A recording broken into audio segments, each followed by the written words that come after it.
Let's now discuss converting between degrees and radians. In order to convert from degrees into radians, we take our degrees and we multiply by pi over 180, and that will give us the radians. To convert from radians to degrees, we take our radians and we multiply by 180 over pi, and that will give us our degrees. Now, what I always remember, and again, sometimes I have difficulty with remembering things, what I always remember is that I need to either multiply by pi over 180 or 180 over pi.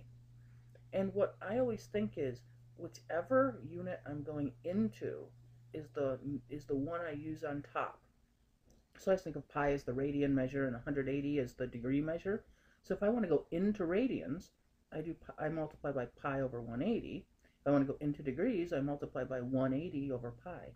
Doing this actually makes it much easier for me to do the problems, and I don't have to remember something. I just remember how I get to where I am, and I can remember easily the pi over 180 and the 180 over pi.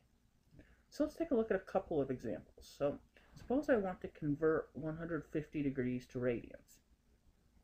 So I'm going into radians, so I'm going to take my 150 degrees, and I'm going to multiply by pi over 180, and if I do that, that's going to give me 150 pi over 180, and it'll be radians. Another way, by the way, to think of it is put your units on each of your pi and your 180, and so the degrees need to cancel out. And so notice that the degrees are on the bottom, and so they would cancel out and just leave me with the radians.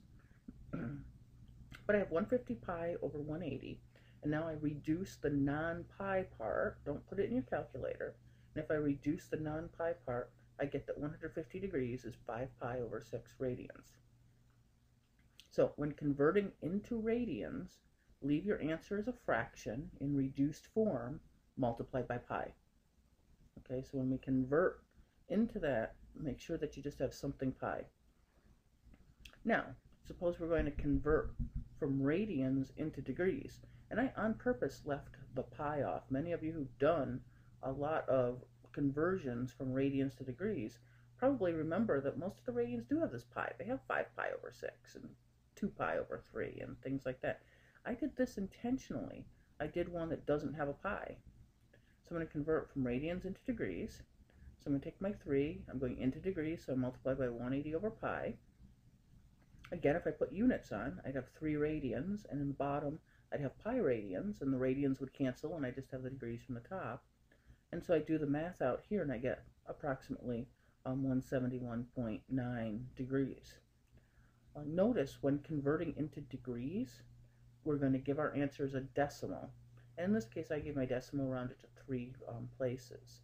So when we go into degrees, we won't typically leave a pi in the answer, even if there is one. We'll actually do that in our calculator. So the degrees do out, the radians leave as a fraction multiplied by pi when we convert into them.